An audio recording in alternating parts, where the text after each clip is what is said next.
bagi KPU Provinsi Sulawesi Tenggara untuk mempermudah melakukan verifikasi terhadap dokumen-dokumen dukungan. Ya. Karena itu, apalagi ditambah dengan KPU tidak memiliki kemampuan dan kompetensi untuk memastikan bahwa jaringan internet untuk mengupload ini baik-baik saja jalannya, tidak lambat loading atau tidak down untuk mengakses silon, maka kami meminta kepada KPU ya untuk kemudian membuka kembali akses silon untuk 2 orang yang menjadi pelapor.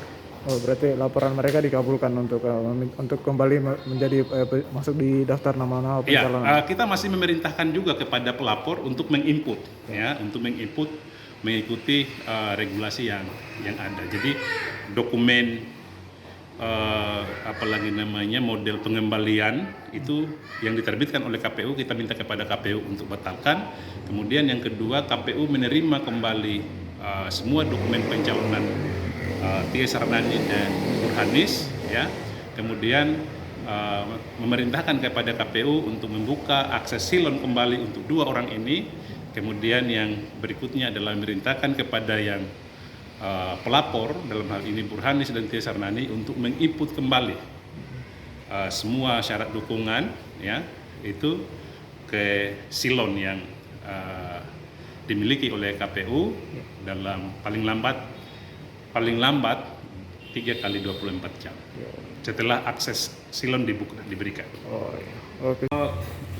Dari 2 laporan yang masuk ke Bawaslu itu ada laporan dengan pelapor Burhanis, kemudian terlapornya KPU Provinsi, kemudian ada laporan yang disampaikan Tia Sarnani dengan terlapor KPU berkaitan dengan proses pendaftaran calon anggota DPD di KPU, di mana KPU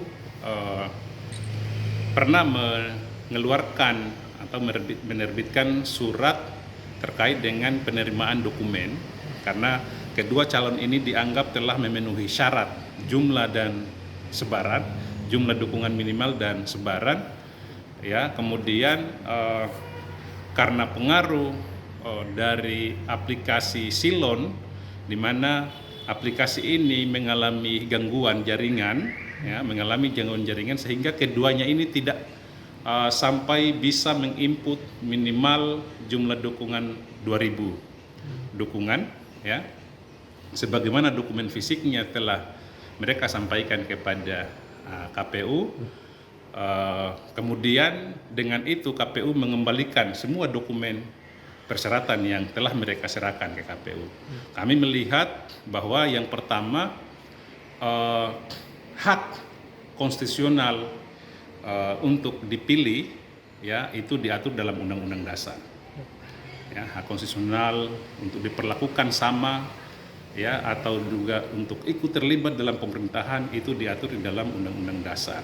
Kemudian di Undang-Undang 7 2017 tentang penyelenggaraan pemilu, ya, tidak ada satupun item yang mengatakan bahwa bakal calon anggota DPD harus menginput di silon.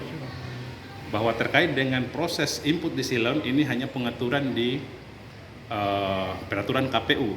Itu pun di dalam pasal 1 angka 26 dikatakan bahwa silon ini hanya untuk memfasilitasi proses pendaftaran partai calon anggota DPD misalnya salah satunya, gitu ya.